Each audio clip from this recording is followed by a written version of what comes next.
Hello everyone, আশা করি সবাই ভালো আছেন। ইনডিজাইনের আরেকটি ভিডিওতে আপনাদের সবাইকে স্বাগতম। আজকে আমরা ইনডিজাইনের ডাটা মার্জ নিয়ে একটি কাজ দেখাবো। ধরুন আপনি একটি সার্টিফিকেট ডিজাইন করেছেন এবং এই সার্টিফিকেটটা আপনি 100 জনের জন্য প্রিন্ট করবেন। সেক্ষেত্রে আপনাকে নামগুলো চেঞ্জ করতে হতে পারে, রেজিস্ট্রেশন নাম্বার চেঞ্জ হতে পারে বা অন্য কোনো অপশন প্রতিজনের ক্ষেত্রে চেঞ্জ হতে পারে। সেক্ষেত্রে আপনি যদি 100 বার ওই ইনফরমেশনগুলো যদি চেঞ্জ করতে চান, সেক্ষেত্রে এটা কিন্তু অনেক দীর্ঘ পদ্ধতি হবে এবং অনেক সময় নষ্ট হবে। তো আমরা দেখব যে এক ক্লিকের মাধ্যমে আপনার সকল সার্টিফিকেট, ধরুন 100টা সার্টিফিকেট আপনার লাগবে, 100টা সার্টিফিকেট এক ক্লিকে কিভাবে অটোমেশনের মাধ্যমে বা ডাটা মার্জ পদ্ধতিতে ফিল আপ করে নিতে পারেন। তো চলুন আজকে ভিডিওটি শুরু করা যাক।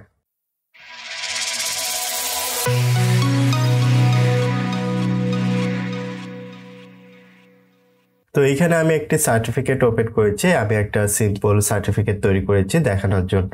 তো এখানে ফার্স্ট নেম, লাস্ট নেম এবং রেজিস্ট্রেশন নাও, এই তিনটি ইনফরমেশন প্রত্যেকটি সার্টিফিকেটে চেঞ্জ হবে। তো এগুলো আমি প্রথমে আইডেন্টিফাই করে নিলাম যে এটা ফার্স্ট নেম, এটা লাস্ট নেম হবে এবং এটা রেজিস্ট্রেশন নাও। এবার আপনাকে যেটা করতে হবে, এক্সেলে যেতে হবে। এখানে আমি একটি ডাটা শিট তৈরি করে রেখেছি, আমি সেটা দেখাচ্ছি। এইরকম করে আপনি একটা ডাটা শিট তৈরি করবেন। এখানেও দেখুন আমি ফার্স্ট নেমের অংশ, লাস্ট নেমের অংশ এবং রেজিস্ট্রেশন নং দিয়েছি। এখানে আমার একটা লেখা কম রয়েছে, আমি এটাকে কপি করে এখানে কন্ট্রোল ভি দিয়ে পেস্ট করে দিলাম ধরুন। তো এইভাবে করে আপনি আপনার যে নামগুলো রয়েছে বা অন্যান্য যে ইনফরমেশনগুলো রয়েছে এক্সেলে এইভাবে সাজিয়ে নিতে হবে। এরপর এটাকে এক্সপোর্ট করতে হবে। ফাইলে যাব, এক্সপোর্টে যাব, এখানে চেঞ্জ ফাইল টাইপে ক্লিক করব, CSV এই ফাইলে আমরা এটাকে সেভ করব। তো এখানে আমি ডাবল ক্লিক করব, আপনি যেখানে সেভ করতে চান সেখানে সেভ করবেন।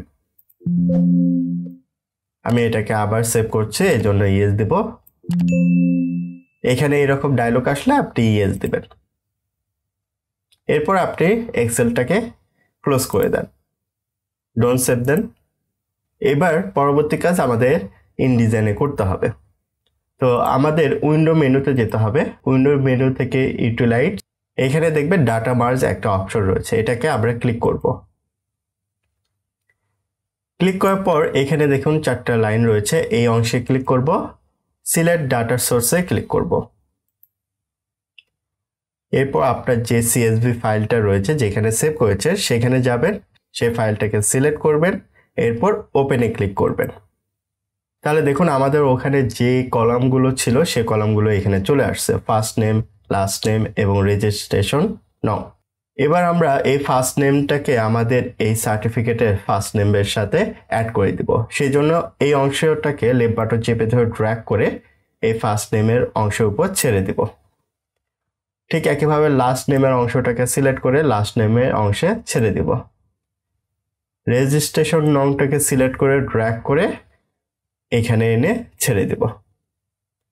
এবার এগুলোর ভিতরে আমরা একটু আসবো, এখানে আমি ডাবল ক্লিক করব। আমাদের প্রথম যে অংশটা রয়েছে অতিরিক্ত টেক্সট, এটাকে আমরা ডিলিট করে দিব। এখানেও অংশটাকে ডিলিট করে দিব, এখানকার এই অংশটাকেও ডিলিট করে দিব। আমাদের এই সিম্বলের মধ্যে যে অংশটুকু রয়েছে এটাতেই মূলত এক্সেল থেকে ডাটাটা এনে বসিয়ে দিবে। আর আমাদের প্রথমে যে নামগুলো ছিল, ফার্স্ট নেম, লাস্ট নেম, যে টেক্সটগুলো ছিল সেগুলোকে আমরা ডিলিট করে ফেললাম। আমরা সিলেকশন টুলে সিলেক্ট করলাম, আমাদের কিন্তু সবগুলো সিলেক্ট হয়ে গিয়েছে। এরকম যদি আরও ডাটা থাকে, এখানে যদি আরও অপশন থাকে, সেগুলো প্রত্যেকটা এইভাবে ড্র্যাগ করে সিলেক্ট করে নিতে হবে। আমরা চাইলে এখানে প্রিভিউটা অন করে নিতে পারি। এই যে দেখুন প্রথম যে নামটা ছিল ফার্স্ট নেম, লাস্ট নেম এবং রেজিস্ট্রেশন নাও, এটা কিন্তু এখানে চলে আসছে। আচ্ছা, এখানে দেখেন রেজিস্ট্রেশন নং শব্দটি চলে গিয়েছে। তো আমি এখানে যেটা করতে পারি, আনডু করব। এখানে রেজিস্ট্রেশন নং শব্দটা আমি রাখছি, জাস্ট এই নাম্বারটাকে আমি ডিলিট করে দিচ্ছি। আমি চাচ্ছি রেজিস্ট্রেশন নং শব্দটা থাকুক এবং রেজিস্ট্রেশন নং এর এই অংশটা যেখানে নাম্বার বসবে সেটা এই জায়গায় থাকুক। এখানে আমার ফার্স্ট নেম শব্দটা তো দরকার নেই, জাস্ট আমাদের নেমটা দরকার, এই জন্য আমি ওই অংশটা ডিলিট করে ফেললাম। এবার যদি আমি প্রিভিউ দিই, তাহলে দেখুন রেজিস্ট্রেশন নং শব্দটা থাকলো আর পাশে যে নাম্বারটা সেটা চলে আসলো। এভাবে আমি দ্বিতীয় পেজে যেতে পারি। এই যে দেখুন দ্বিতীয় পেজ, তৃতীয় পেজ, চতুর্থ পেজ। তো এগুলো আমাদের এক একটা নংয়ে নামগুলো কিন্তু চলে আসছে। চতুর্থ নাম্বার যে পার্সন ছিল তার ফার্স্ট নেম, লাস্ট নেম এবং তার রেজিস্ট্রেশন নংটা চলে এসেছে। তাহলে এখানে আমাদের ডাটা বাসটা কিন্তু হয়ে গিয়েছে। এর পরবর্তী কাজ হচ্ছে আমরা এগুলোর জন্য একটি একটি করে সার্টিফিকেট নিয়ে আসবো কিভাবে। তো আমাদের এই অংশে ক্রিয়েট মার্জ ডকুমেন্ট যে অপশনটা রয়েছে ক্লিক করব। ক্লিক করার পর এখানে রেকর্ড রয়েছে, মাল্টিপল রেকর্ড লেআউট অপশন রয়েছে। তো আমরা রেকর্ড অপশনে থাকা অবস্থায় এখানে অল রেকর্ড রাখবো। আপনি যদি চান সবগুলো সার্টিফিকেট একসাথে নিয়ে আসবেন সেক্ষেত্রে অল রেকর্ডস। সিঙ্গেল রেকর্ডস আপনি যদি চান, এই যে আমাদের 10টা সার্টিফিকেট রয়েছে, আমি শুধু 5 নাম্বারটা দেখতে চাই, তাহলে এখানে সিঙ্গেলে গিয়ে 5 নাম্বারটা দিলে শুধু 5 নাম্বারটাই আপনার শো করবে।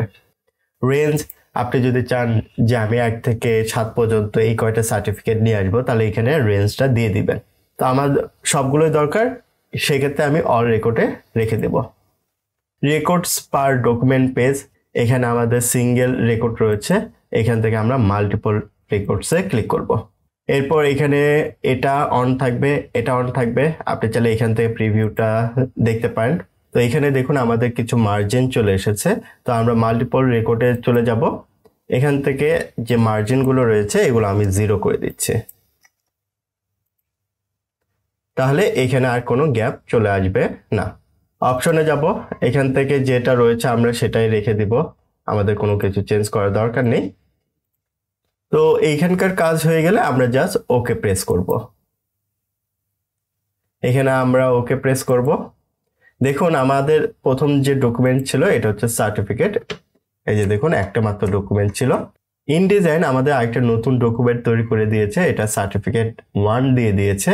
তো আমি যদি এই ডকুমেন্টে চলে আসি এবং এখান থেকে আমি যদি পেজেস প্যানেলটা ওপেন করি, এটাকে একটু বড় করে দিই, দেখুন আমার 10টা সার্টিফিকেট কিন্তু এখানে তৈরি করে দিয়েছে।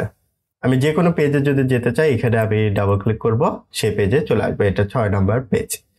আমি যদি এটাকে জুম আউট করি তাহলে দেখুন এখানে প্রত্যেকটা পেজে আলাদা আলাদা পার্সনের নাম এবং রেজিস্ট্রেশন নাম্বার কিন্তু চলে এসেছে। এখন আপনি এখান থেকে সরাসরি প্রিন্ট করতে পারবেন।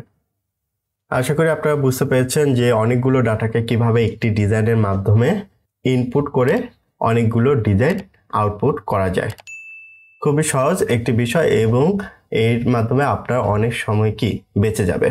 আপনি শুধু সার্টিফিকেট না, এই রকম কাজ আপনি অন্যান্য ডিজাইনের ক্ষেত্রেও করতে পারেন। এক্সাম্পল স্বরূপ ধরুন বিজনেস কার্ড, আপনার 10 জন বা 20 জন মানুষের বিজনেস কার্ড করতে হবে। সেক্ষেত্রে বিজনেস কার্ডের ডিজাইনটা সেম থাকবে কিন্তু নাম, ফোন নাম্বার বা অ্যাড্রেস এগুলো চেঞ্জ হবে।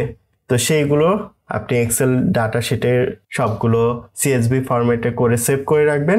দেন ডিজাইনে আপনি সিলেক্ট করে করে সেটাকে ডাটা মাঝে নিয়ে আসবেন। তাহলে আপনার একটি ডিজাইনের মাধ্যমে অনেকগুলো বিজনেস কার্ড কিন্তু তৈরি হয়ে যাবে। তো আজকের ভিডিওটি এই পর্যন্তই।